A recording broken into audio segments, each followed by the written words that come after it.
This is the Detroit Sports Podcast Network.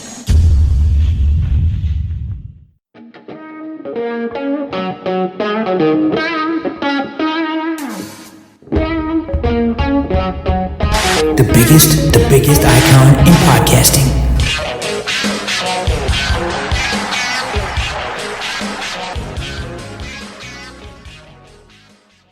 Welcome in, everyone, to this week's episode of the DocNJock Wrestling Podcast. I'm your host, Adam the Jock Strozinski. On today's show, a big-time wrestling faction could be turning up in AEW.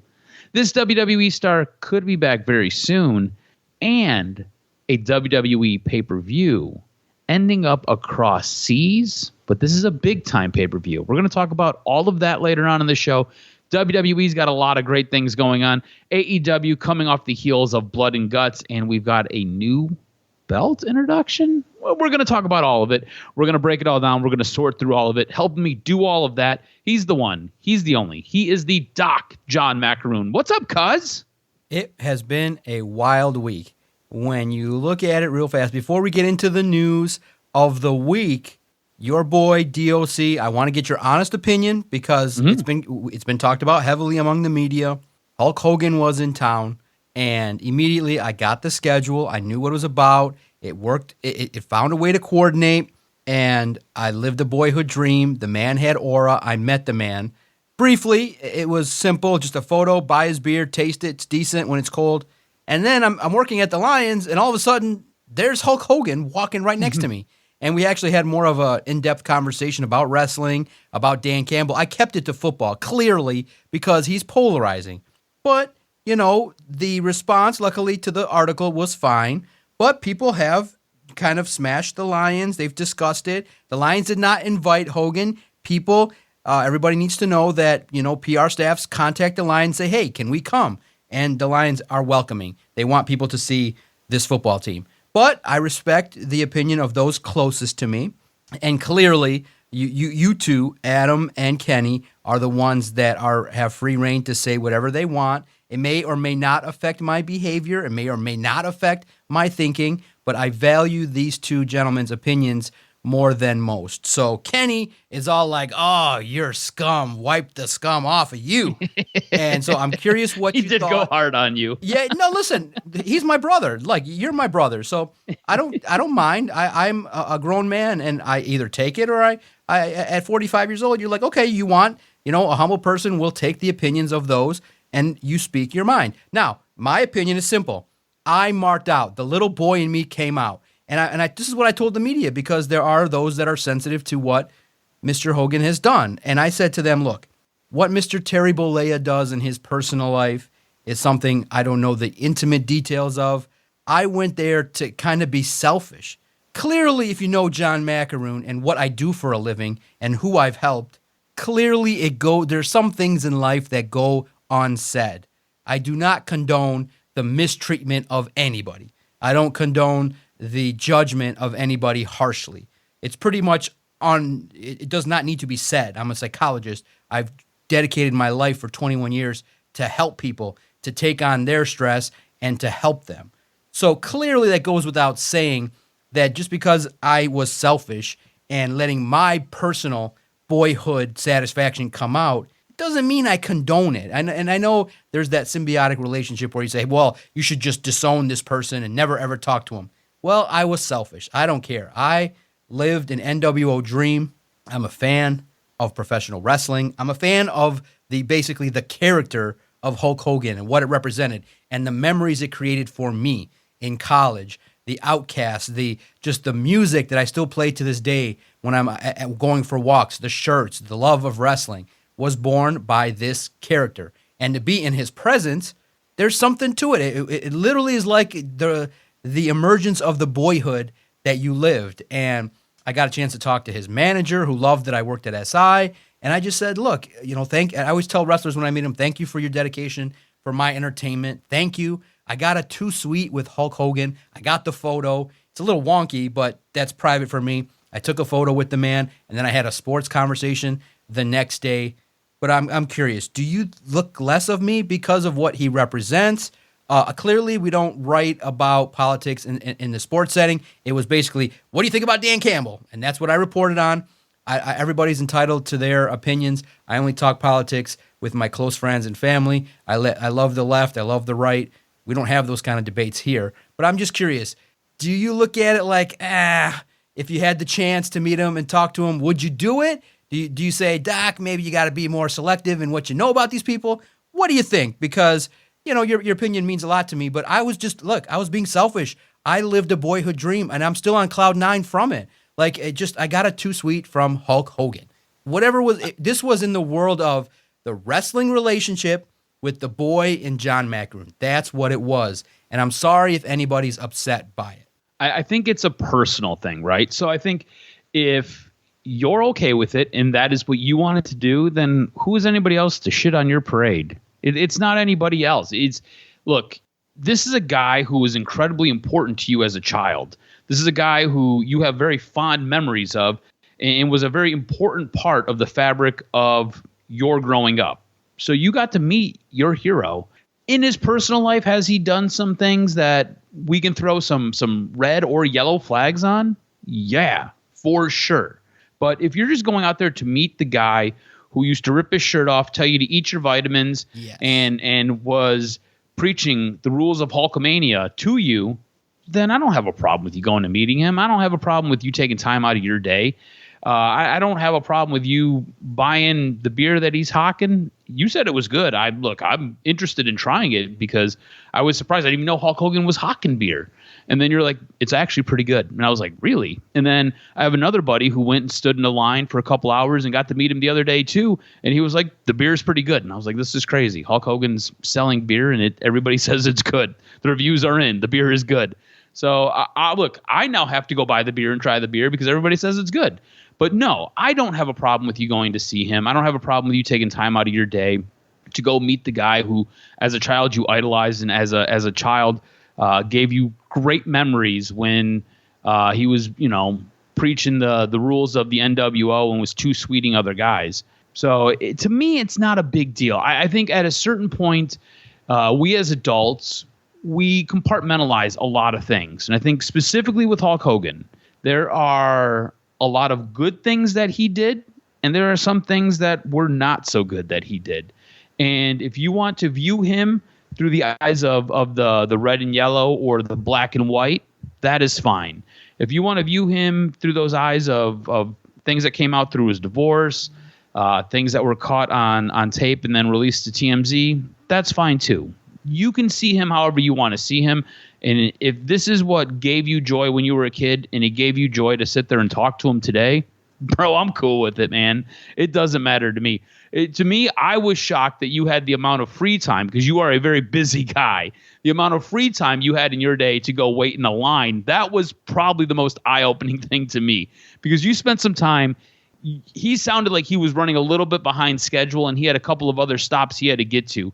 But you were able to take some time out of your day to go meet a guy who is a huge hero to you. I think it's cool. I think your picture was cool. I think the fact that you got to too sweet him, and then it was crazy that the very next day you got to go and you got to talk to him again and you got to work him into a story for SI. I thought that was really cool as well. So I don't have a problem with it, and I think it's cool that you got to do it. Yeah, no doubt about it. Thank you. And that's what you look at it like, Hulk Hogan didn't do these things. The guy, Terry, did those things. You know what I mean? I went and had a relationship with the wrestler. And that's where I think you can draw a little bit of delineation, is that this guy played a character. And the character was a professional wrestler who taught things that were noble, who did things that were special in the lexicon of professional wrestling. That's what I remember. And then he also flipped the script and was the ultimate bad guy and was amongst the coolest thing that was ever created in wrestling right at the time when I was 18. So 97, I'm in college. So my formidable years of growing up, this is what was instilled in my brain, the memories of the NWO, the craziness that ensued because of it, the way in which it went down, the epic turn.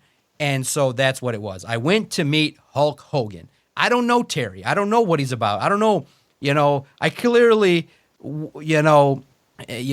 believe that at some point celebrities take advantage of some certain things, and clearly, having intimate relations with your friend's lady and filming it is crazy. You know what I mean? Or having some weird things happen to him involving his relationships, and it's unfortunate. I think in that story, he was wrongfully filmed, but it's still, you're having relations with your friend who's like, yeah, do your thing, and he's like, all right. And it's like, okay, let's move on from that, and that's just simple as that. So Kenny, stick it, brother. This is the way it is. I went and I'm happy, and you look at it like, you can't let your own biases also prevent you from being happy for somebody else. I was on cloud 9, and it actually worked out because it literally worked out perfect. And the way in which it worked out was there was a short window. The first day of Detroit Lions training camp is the shortest day. So I get out of there by like 12:30, and I'm like, holy shit, I got half an hour. If he's going to be there at 1, I can race over there. And we were doing the podcast at 4, so there was a slow window where we had the stories written beforehand, so it just worked out perfectly. And he was even an hour late, and from where he was to where the office is like 15 minutes. So I said, okay, I can't fuck with Adam's time, so if he's not moving this line by 3:30, I got to bounce out. But the line started, he was supposed to be there at 1. The line started moving at 2:05. And he was just going through. It wasn't, the meet and greet wasn't a long thing. It's, hey, how you doing? Thank you, brother. And sign the beer and keep it moving. I said, thank you. And it was out. But that was that. And I thought that was good enough. For free, for $20, I said, that's worth it. But then the next day, it was meant to be for him to be in my sphere for this week. And that's the way it worked out. So I just hope, brother, that the friends of mine are happy that I got to be happy and to see the immortal Hulk Hogan. And, bro, it's real. He's got the aura. It's Hulk Hogan. It's the guy in Rocky 3. It was a dream come true. And I'm sorry, literally, if anybody knows me to the core, I'm sorry if any of those actions put you in a spot where you were uncomfortable. I hope to just be selfish and say I was happy for those couple hours. And that's the way it is. And now to segue into this week's professional wrestling, cause mommy's back and Dom made a decision, and it kicked off and highlighted Raw in that, man, Liv Morgan was looking good. Dom might have made the wrong choice, but there's a lot of whispers amongst the IWC that maybe there's going to be a swerve here. What did you make of the angle where Rhea, it kind of clearly is using Dom to get at Liv Morgan, but it kind of sucked. They did such a good job. I felt bad for Liv crying on TV. She did a good job. Yeah, I think she did a fantastic job. And look, I think this is going to be an awesome story at SummerSlam. This is something that I was talking to you about last week on our show. If you didn't get to hear it, go check it out. I think Dom is going to play a monster part in what takes place at SummerSlam. I don't think he's going to have a match, but I think he's going to be very, very involved in this match between Rhea Ripley and Liv Morgan. And I think what you're going to get is you're going to get Dom turning on Rhea at SummerSlam. And I think it's going to make for an awesome, awesome moment. I think this was all done to help set all of that up. I think at this moment in time, Liv has gotten into the ear of Dominic Mysterio, and she has either manipulated his brain or they are on the same page. I'm not sure what it is yet. It's still a little bit too early to tell right there. But I don't think Dom is necessarily in lockstep with Rhea. I think all that time off and all this stuff with Liv, Dom is on Liv's side. And this was just a way to get us to that finish line. And I think Dom basically telling Liv that he hates her and yelling at her and making her cry, I think it was all done to help set up what's going to take place at SummerSlam when he ultimately turns on Rhea Ripley. I think this was fantastic work by all three to build us to that moment when we get to SummerSlam. Are you believing what I'm believing, where Dom's going to basically be the straw that stirs this drink, and he's going to be the guy who's going to be the integral part and be the deciding factor in who walks out with that Women's World Championship at SummerSlam? Ooh, you're saying potentially that Rhea does not get the belt back, that Dom can move on and you can set the storyline further and keep this going and maybe add 2 more members and make this a Survivor Series situation? I think that it adds heat, man. It would be intriguing. The ultimate heel, the situation in which Dom said, hey, you took advantage of me, you made me your puppet. And boy, would that add fuel to kind of the next feud that maybe Damian Priest has, is to get revenge and start with taking care of business within the Judgment Day. I wouldn't mind seeing it. Dom versus Damian Priest, and then with Rhea Ripley wanting revenge, I think there's money there. And I think the wrestling community talking about it really makes a lot of sense. And I think that it'll be very intriguing to see if they put the belt back on Rhea or not. Yeah, I think that's going to be – I think that's where the money might be. It's more in the chase. Rhea chasing Liv and Dom kind of being there to run interference, and Dom being maybe the victim of her ire, her being so upset with Dom betraying her, and Dom just basically manning up and being like, you used me. You've taken advantage of me. And this is who I want to be with, and he wants to be with Liv, and they go off to do whatever. I think that could be an interesting story. I think it could be a lot of fun, especially coming out of SummerSlam. I think this is great to get us to SummerSlam, but coming out, I feel like there could be so many more stories and so much more you can do to kind of get us to Survivor Series and possibly end up at WrestleMania. I mean, I think you could have your next, 6-8 months of wrestling booked just coming out of this event right here. And I think it could work out really, really well. Speaking of booking events and stuff kind of building off of itself, we've got Seth Rollins inserted as a special guest referee in the CM Punk Drew McIntyre match. Is this a good idea or is this a bad idea? I almost feel like it's not necessarily worthy of Seth Rollins, but at the same time, like I was just saying, I feel like if you do this right and you do this well, this could pay dividends long-term with some long-term booking for all three of these men. What are your thoughts on Seth being inserted as that special guest referee? Yeah, it's if you're a fan of professional wrestling, any opportunity you get to see Seth Rollins, you want to take advantage of it, right? So it does feel beneath him. It feels like, hey, wait a minute, this is a performer, a top performer, and he's serving as a referee. But in the end, you know that there's intrigue in what's going to happen. Is he going to turn? Is he going to do something to help Drew? Is he going to do something to help CM Punk? What's he going to do? Is he going to be neutral? And I do think that, it's a fascinating look at what could happen here. And maybe one way to book it is CM Punk wins and Seth plays it straight until after the match, and then he whoops his ass. Then he whoops CM Punk's ass right after the match and said, I've hated you. I've always hated you. Great. Now you can move on. You got your first victory. Now you guess who's next? It's going to be me. And then you just have Seth Rollins just go apeshit on CM Punk and just kind of take it as, you came in here and you messed up a lot of my opportunities, and I'm going to show you what's the deal. And I think there has to be maybe some kind of like unleashing of some pent-up frustration for years of things that were said or done, or the way in which it can go down. It kind of has the feel to me of, okay, this feud, unfortunately, doesn't need to involve Drew McIntyre anymore beyond this. I mean, it probably could, and maybe it's the, I guess from talking to friends and seeing how we've talked about it. Also, in terms of a pay-per-view called Bad Blood is where you can kind of also revisit this again with Drew, Seth, and CM Punk in the future. But I think you got to have Seth Rollins unleash on CM Punk. Yeah, I think that's the way it ends. I think we end up getting through this match, and I think Seth Rollins, CM Punk is kind of what the end result is. I don't know what happens to Drew McIntyre, though, and that's kind of my concern, is I don't want Drew McIntyre to get lost in the sauce with all of this, because I think what you're seeing from Drew McIntyre to help build this, him and CM Punk obviously working together to build this story, and you're seeing Drew McIntyre be one of the greatest trolls. If you've been paying attention to anything he does on social media, I don't really care a lot about what wrestlers do when it comes to social media. I don't necessarily buy into a lot of it.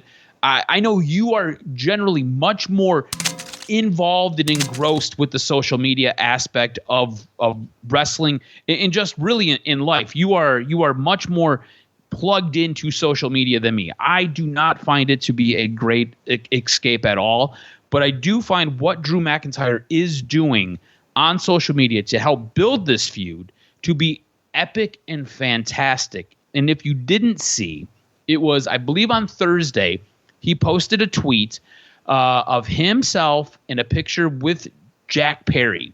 and it said, "This picture is real." He said, "Cry us a river." The tweet has been taken down since. It's probably been retweeted, and you can go find it on other people's internet. But it, I think, was absolutely fantastic. AEW, no, I believe it was on Wednesday. This tweet came out because Wednesday night they were in Nashville. Drew McIntyre lives in Nashville, so that was Wednesday night that was tweeted out. I think it was fantastic, just going right at CM Punk and the heart of why he's not in AEW anymore. Is he the greatest troll ever? And is it a concern for you that he might be the one guy who kind of gets lost in all of this as we start to, I think, head down the Seth Rollins CM Punk path? Yeah, it definitely caught people's attention, and I think that a lot of people were posting photos. I think my favorite response was those that were posting photos of Nick Khan forcing him to take it down. I think what it does, and it's so brilliant, you get the attention, you take it down, you move on, and I think it's great. It is solid as a rock. It's just the best way to do it, and also, look, there's always been this underlining tone of the idea, what if WWE and AEW ran a joint show? What if the two biggest companies that are going today had a partnership? It's just the biggest thing in wrestling is now the biggest pops is Joe Hendry from TNA showing up in NXT. The big thing is just kind of that moment of Forbidden Doors. It would be a nightmare. It would be, I mean, clearly, the first match I think of is Cody versus Brother again, and clearly Cody would go over, but it's just tough. I mean, literally, it's not that difficult. You have 8 matches, 4 WWE stars win, and 4 don't. And that's just the way it is. And it's simple every year, but you never know which ones, and you just know it. Even it can be funny because you just the intrigue would be which 4 are gonna win. What does this mean? And it would be fun if you just have 8 matches and you just know, okay, 4 are gonna go to WWE and 4 are gonna, and nobody. It's just to see the dream matches. I mean, could you imagine the pop if you were to put Seth Rollins, Roman Reigns, and Dean Ambrose together in a match? Yes. You were to have some type of mixed 6-way tag between AEW and WWE wrestling. Yeah. The crowd would go absolutely batshit crazy. Yeah. So, and listen, it had the intended consequence. Drew got the attention. You take it down, you move forward, and really, in the end, you use a storyline that people know. You use the crossover to get people talking. That's all you can do. And I'm sure, listen, in the end, Drew is a contracted WWE employee. There's no way he did that on his own and got it taken down. They said, okay, you keep it up. 5 hours later, you take it down. People talk about it being put up. People talk about it being put down. So this was orchestrated. Look, there's no way he went rogue. To add to this, right?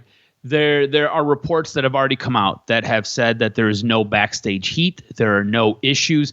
Look, these guys are working together, but I think it is a fantastic troll job because when that came out, me and you instantly were talking. Me and you were instantly. I had the moment I seen it, it was in my notes, right? It was in this show, and look.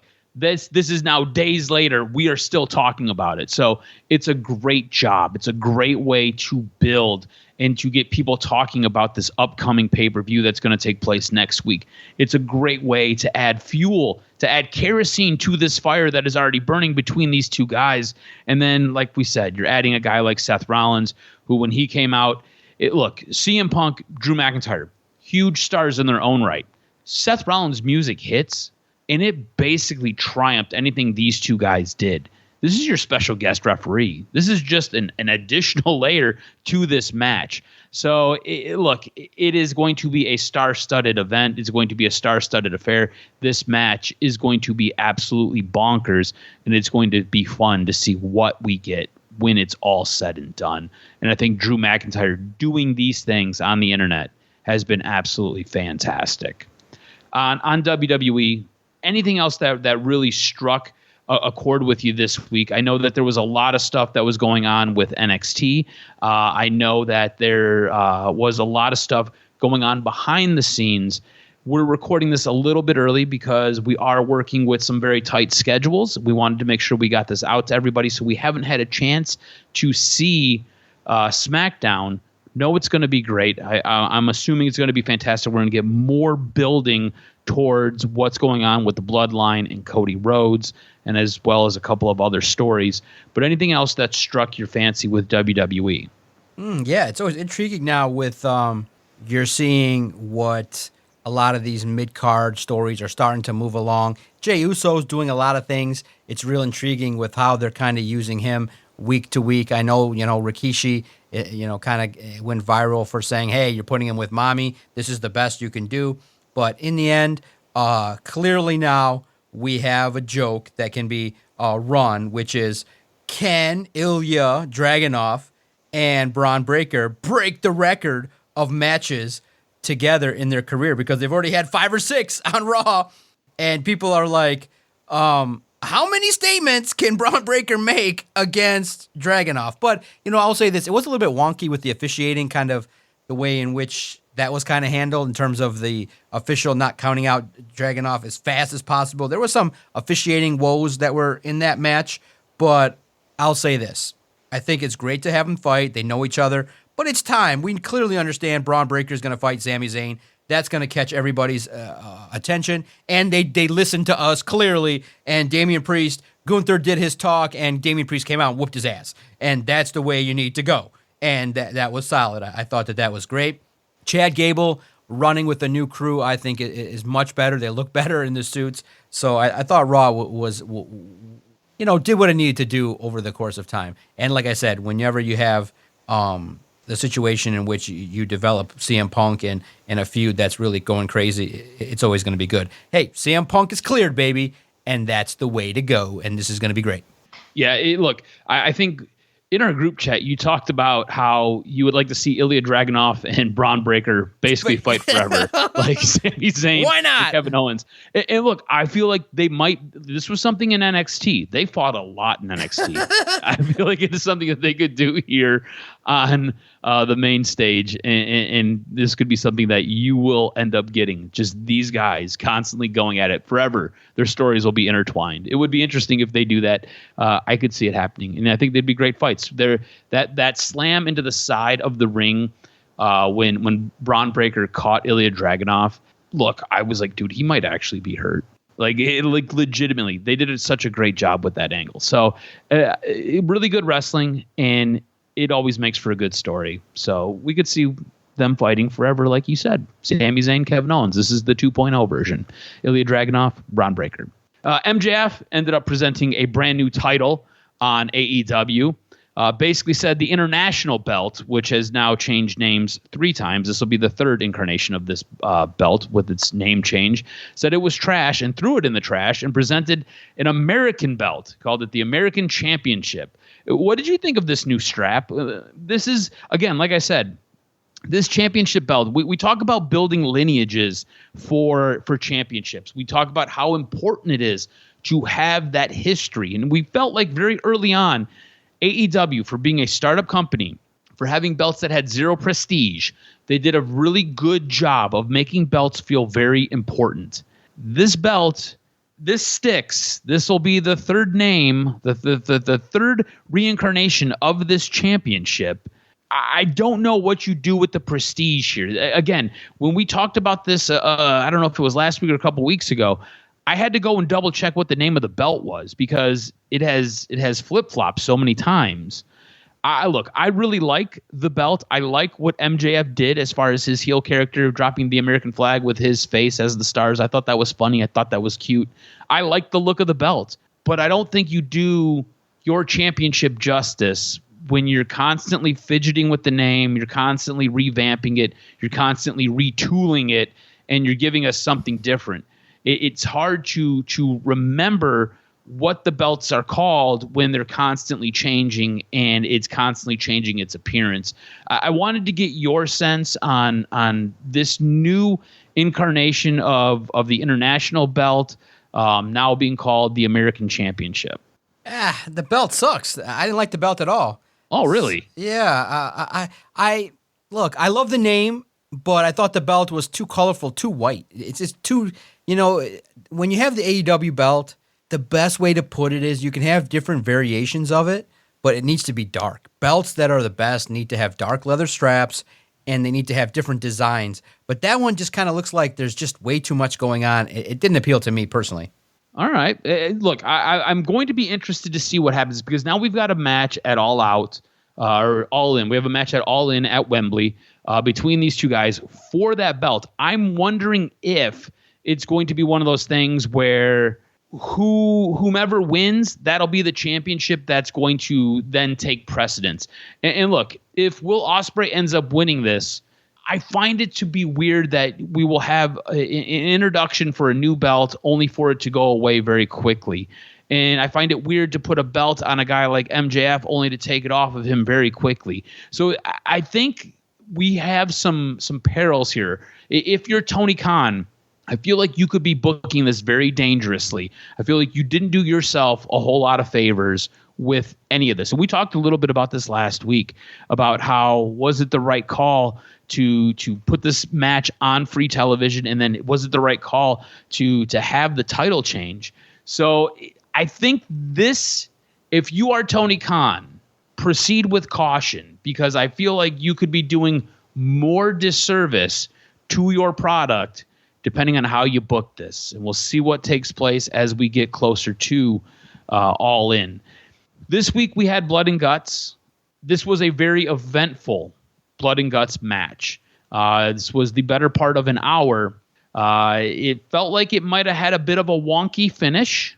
You had a lot of people talking about how this was a fantastic match in it and of itself. You just look at it as a solo event, not counting the ending being a little bit wonky and not counting the story that we got to get us to it. Was this the best Blood and Guts match? Just match. Not talking about storyline that helped build it, and not talking about the finish specifically, because I do want to get into those two things after we discuss the match as itself, as a standalone. Was this a fantastic standalone Blood and Guts match? Possibly the best ever. Yes, with those involved, I thought the through the table spot was crazy. The Acclaim going through the table, man, I think it was Bowens going through the table. Yep. Yeah, it was just a crazy spot. I thought the Darby Allin always.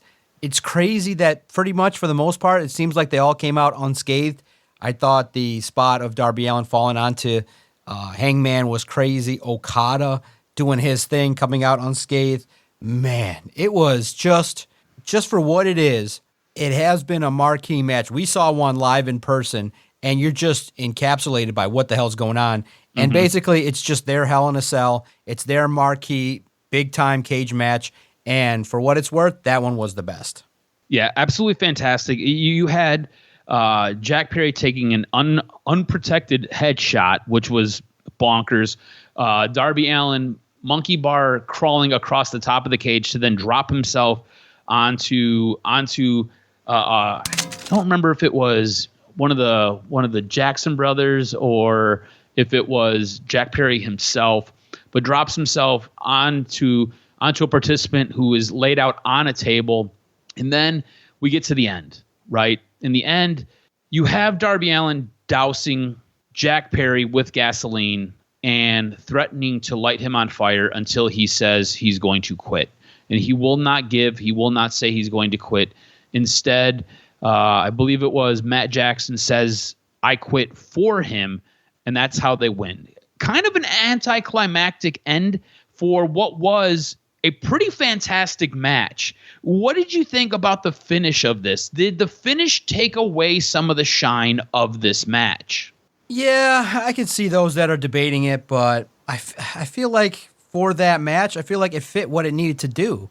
You look at it moving forward, I think the sides can kind of start to have their branch off feuds. I feel like Blood and Guts did what it was supposed to do. The right team went over, and I just feel like, man, you look at it, and yeah, the finish, I'm sure you're going to explain, and please do in detail why it didn't work or why it could have been better. I know we always like to do that in Fantasy Book and look at how we could have done things alternatively. But to me, the sum of the match was just, whew, you just were enthralled that these characters were willing to do these things. And I look at it like when you have the characters in the ring like that, the collection of talent that was there. They went there to deliver for the fans. They went there to be aggressive and they kind of to prove to each other that they can fight that style of match. And I think the boys can look at themselves and say, outside of the result, I think this is one of those things where, yeah, of course, you look at results and how it ended and the way in which the story could have been told differently. But bottom line, when the wrestling is throughout the match, that done well in that massive structure, you can tolerate a little bit of wonkiness or a finish that could have been done better. Yeah, and look, the reason this was weird because it felt like it was a little bit prolonged. Yeah. It felt like you could have had any type of other ending, right? You could have had a guy get slammed through a table. You could have had a guy taking repeated chair shots to the back and just not being able to answer. You could have had just about anything else. And what you had was Darby Allin with a lighter that you see your dad go to light his charcoal grill with, saying, "I'm going to set you on fire. Do you quit? I'm going to set you on fire. Do you quit?" And he's like, "No, no." And then finally you have one of the Young Bucks being like, "No, we quit. Like, it's all over. It's all over." It just could have been, for what was a very violent match, it felt like it was a very soft ending. I do think some of the best stuff that did come out of this match, right? And again, there wasn't much storyline that got us here. It felt like this match all kind of came together, especially with Team AEW. You got the Elite. You got that side of it, right? Look, it's going to be the Jacksons. It's going to be Jungle Boy, or in this case, Scapegoat Jack Perry. It's going to be Okada. And you're going to bring Hangman back. And I think that was the big storyline. That was the big crux. This whole thing really felt like it's centered around Hangman trying to get that revenge on Swerve. Remember, these guys have history. These guys have a storyline. It felt like everything else, especially from the Team AEW side. Like, I still don't understand why Mark Briscoe was in this match. Doesn't make any sense to me. I get the Acclaim because, look, they beat the Elite twice, and they wanted to have this match because they want another title shot. They want those belts back. I can get you trying to force that storyline in here. You can kind of make that work. Darby Allin and Jack Perry have history. You can kind of force that. Darby Allin hasn't been around in weeks, months maybe. It's been a while since you've seen Darby Allin. So for him to just kind of appear and we're going to try to pigeonhole this, sure, I guess. If you really want to stretch it, sure. And that, I think, was the problem with the build getting us to Blood and Guts. The storylines, you really had to stretch. You really had to reach. You really had to dig deep to try to make these things work. Normally, when you get to Blood and Guts, it has been a fevered pitch. You're like, man, these guys got bad blood, and the only way to fix it is by slapping two rings down, surrounding them in a steel cage, and just letting these guys go 95 at it, and let them go at it for an hour and watch everybody get busted open and watch everything come undone. And the only way to win is by making somebody else quit, because there are no DQs, there are no holds barred. It is going to be ugly and it is going to be gruesome, and somebody will damn near die. And the stories just didn't really live up to that. And then when you got to the ending, it didn't really feel like anybody was really going to die. And I think that was kind of why the match ended on a bit of a wet fart, and we came into it on a bit of a wet fart. But what you got, I think, was very symbolic of where AEW is right now. AEW doesn't do a great job of giving you really good stories. Doesn't do a great job of necessarily giving you the finish that you expect or that you want, or that sends you home kind of being like, wow, that was great. But what they do is they give you fantastic wrestling matches. And that's the one thing that they've kind of hung their hat on here recently. I would say over the course of the last year and a half, that is the one thing that they've hung their hat on day in and day out, is they've showed up and they said, look, we don't do a lot of things great, but we do give you fantastic wrestling matches. You look at their pay-per-views. We talk about it a lot. Last couple pay-per-views, they have sucked to get to. It has not been fun. It's not been a fun watch. It's not been fun to come on here and talk about it. A lot of times I feel like we bag the shit out of AEW, and it's not because we want to, because we're freaking fans. It's just what they give us. And then you get to the pay-per-view, and we leave the pay-per-view, and we're like, God damn, that was a 10 out of 10 pay-per-view. It was amazing because the matches are so good. The wrestling is so good. The stuff that you're getting is fantastic, and it leads you coming back the next week being like, can they build off of this? And then they usually don't. And then we kind of come here, and we kind of do this. And then we get to the next pay-per-view, and we're like, man, that was another fantastic pay-per-view. Hopefully they build off of it. Kind of left in this weird circle right now. But I think this Blood and Guts match was on brand for AEW. I think it was a fantastic match. Thought it was awesome. Just don't think the way we got here was great. I don't necessarily think the finish lived up to what this match gave you for the hour plus that you were invested in it. And it is what it is. AEW-wise, was there anything else that caught your eye? I know we had some stuff going on with Toni Storm, Mariah May. We've got a couple of other irons kind of in the fire that are cooking. We've already kind of talked about MJF. We've talked about Will Ospreay and kind of where that's going. Anything else that you were like, this needs to get discussed? This right here looks like it's going to be a lot of fun. Yeah, it was. I thought a AEW that was really intriguing when you looked at it. I said it was highlighted by the return of Toni Storm. And again, one aspect of it that would have been better, I wouldn't have had, I guess Mariah May needed to stand her ground, but I would not have minded if Toni Storm just came in and whooped her ass. I think that people coming back, and I think that a lot of wrestlers talk about it because, look, you're trying to protect the business. The whole right hand from you, right hand from me together while we're clinched, it kind of looks stupid. It just doesn't look right when guys do it. And I think it kind of, I hate to say it, looks worse when girls do it. So I think that you just got to, it's simple stuff. It's got to be kick, scissor kick, boom, get them on the ground, stand over them, hands up, get the cheer, throw the person out of the ring and call it a day and just say, you have messed up. It's not that difficult. But I know that you want to protect the person as well and not get their ass beat all the time. But look, the crowd built to a crescendo. Timeless Toni Storm came back and got hers, and I thought it was cool, and it was nice to see. And you look at it and you say AEW put together a 2-hour program that I thought moved. It did the job in terms of what it needed to do, because the Blood and Guts match is always going to be the one that kind of takes center stage. And look, it's MJF. It's doing his thing. I wish the belt would have looked a little bit better, but it's okay. You keep it moving. Yeah, look, in speaking of Toni Storm and Mariah May, I think Mariah May has a fantastic look. I think she can do great things in the ring. I think her heel turn, we talked about it, was absolutely fantastic. It was great. It was one of the best heel turns that we've had. It was a little bit unexpected. It was the right card to pull at the right time to keep everybody going, oh my God, great job, great booking. And then what we've kind of gotten the last 2 weeks, it really feels like you need Toni Storm to kind of carry the rest of this, which is really unfortunate because I do feel like Mariah May could be a great wrestler, could be absolutely fantastic. It just kind of leaves you second guessing, kind of leaves you wanting a little bit more. Something I do want to talk about real quick before we get into news and notes. You had Britt Baker have a match against Shida. They always have fantastic matches. Those two, for forever and a day, have held up this women's division.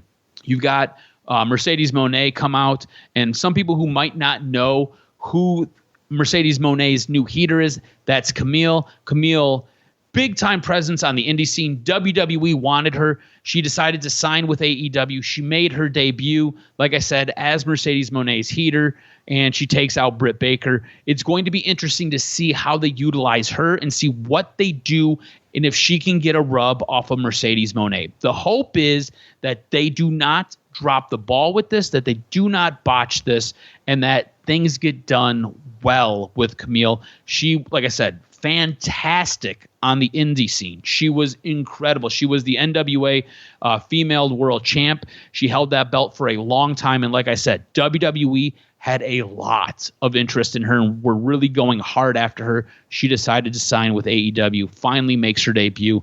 It'll be interesting to see what they do with her. You ready for some news and notes? Hit me with this week's professional wrestling news and notes. What made the list? So news, big time news, started circulating early this week. A big time faction could be turning up in AEW. On July 21st, Fightful Select reported that Bobby Lashley's WWE contract was set to expire, and he could be leaving the company soon. A follow-up to this report from PW Nexus revealed that Lashley has been removed from the internal WWE roster. Lashley's real-life friend and former manager, MVP, has also been removed from the company's internal roster. Speaking on Wrestling Observer Radio, Dave Meltzer provided an update noting that Bobby Lashley and MVP are reportedly on their way out of WWE and looking to reunite with Shelton Benjamin to reform the Hurt Business in AEW. Meltzer said, I know that there is talk of them trying to get into AEW. WWE is under the assumption they are gone and that they're going to try to revamp the Hurt Business. I don't know if they'll use that name or not. I guess it depends on the ownerships of the name. They want to get Shelton Benjamin, who is also a free agent, and revamp the group in AEW. Whether this happens or not, it depends on Tony Khan, but it's definitely something that's under consideration. I don't think it's a done deal or anything like that, but it's something that is alive. But as of right now, Bobby Lashley and MVP are both going to be gone from WWE when their contracts expire relatively soon. Coming off the heels of this report, it sounds like Tamina may be done with WWE as well. Tamina last wrestled for WWE back in February of 2023 and hasn't appeared on screen since. Now, this WWE star could be back soon. According to a new report from PW Insider, multiple sources have confirmed that there has been internal talk of a return for Raquel Rodriguez. The report stated that the return could happen in the near future. Rodriguez has been battling mast cell activation syndrome, which resulted in an initial absence from December 2023 to February of 2024. Despite dealing with the flare-up of the condition, Rodriguez was able to return for the Elimination Chamber in 2024 and the Raw before it and after it in late February, but hasn't been on TV since. It was reported that she had been pulled from the company's internal active roster in March. Raquel Rodriguez has a history with both Rhea Ripley and Liv Morgan, who are set to face off for the WWE Women's World Championship at SummerSlam 2024. So it could be a way to reintroduce Raquel Rodriguez maybe in this match. And if you wanted to get Rhea Ripley or Liv Morgan away from each other, Raquel Rodriguez could be the branch that kind of makes that happen. Now, big news taking place on July 25th, 2024. Nick Khan and Triple H went over to England, had a conversation with the mayor of London, Shaq Khan. So this could be the footwork to have a WrestleMania take place outside of the United States and Canada for the first time ever. This could be the groundwork that sees us have a WrestleMania here in the very near future take place in London. This was something that I believe it was John Cena was trumpeting and pushing for. This is something that it seems as though the people of London really, really want. It seems that the mayor of London really, really wants. And Triple H and Nick Khan both really, really want. So we'll have to sit back and we'll have to wait and see when this WrestleMania will come to London. John Cena seems to be on board as he was tweeting about it, saying the city of London and all of the UK have supported WWE through thick and thin. I try to minimize using words deserve, so it will be used more appropriate term. I've seen it before and stand by it. In my mind, London has earned in all capitals, a chance to host WrestleMania. I won't get to compete when it happens, but I will be there as a fan for sure. So it doesn't sound like it'll be taking place in 2025 as WrestleMania 41 will be taking place in Las Vegas. So possibly 2026 or 2027. We know they plan these out years in advance. So this could be a huge deal for London, could be a huge deal for WrestleMania. That's going to do it for this week's wrestling news and notes. Make sure you follow Adam on Twitter at AdamRSGROZ. Follow the network at Detroit Podcast. If you've agreed or disagreed with anything that we said today, hit us up. Let us know what you think. It's going to be a fun time the next couple weeks. SummerSlam the preview, the review, the push towards Wembley. It's going to be a great summer for professional wrestling. The matches are insane. The stuff behind the scenes is crazy. Guys, Cody Rhodes is entering the video podcast game, and his shit's good. 1 million views every time. His interview with LA Knight was sick. It was pretty good. And I just think that he's a natural for the position to do a podcast. And there's so many great wrestling podcasts out there, so much good content. And you always got Eric Bischoff just riling it up back there, just ranting and raving about AEW. Jim Cornette, among the best, busted open daily. So it's literally, they do Saturday and Sunday shows as well for the recaps. And you got Sean Ross Sapp, who wants to fight the entire internet wrestling community over how he reports and what he reports and how they take from him. And look, that guy's crazy. My man always wants his credit. Yes, he wants his credit. Always wants his credit. And the man is breaking news faster than the speed of light. I'm like, holy cow. He's doing his thing, and it's always fun because the debate online is this guy a news journalist or what's going on? And everyone's like, well, dude, this is wrestling. So you're breaking wrestling news, but he's doing the work. So give the man credit, but don't cross him because, my God, he will rip you a new one, post your name, and let it be known. So it's a crazy thing all the way around. Make sure that you subscribe, like and subscribe to the podcast. Anywhere at all that you listen to audio content, just type in 3 words, Detroit Sports Podcast, and our content will find you. What you gonna do when Doc and Jock find you next week?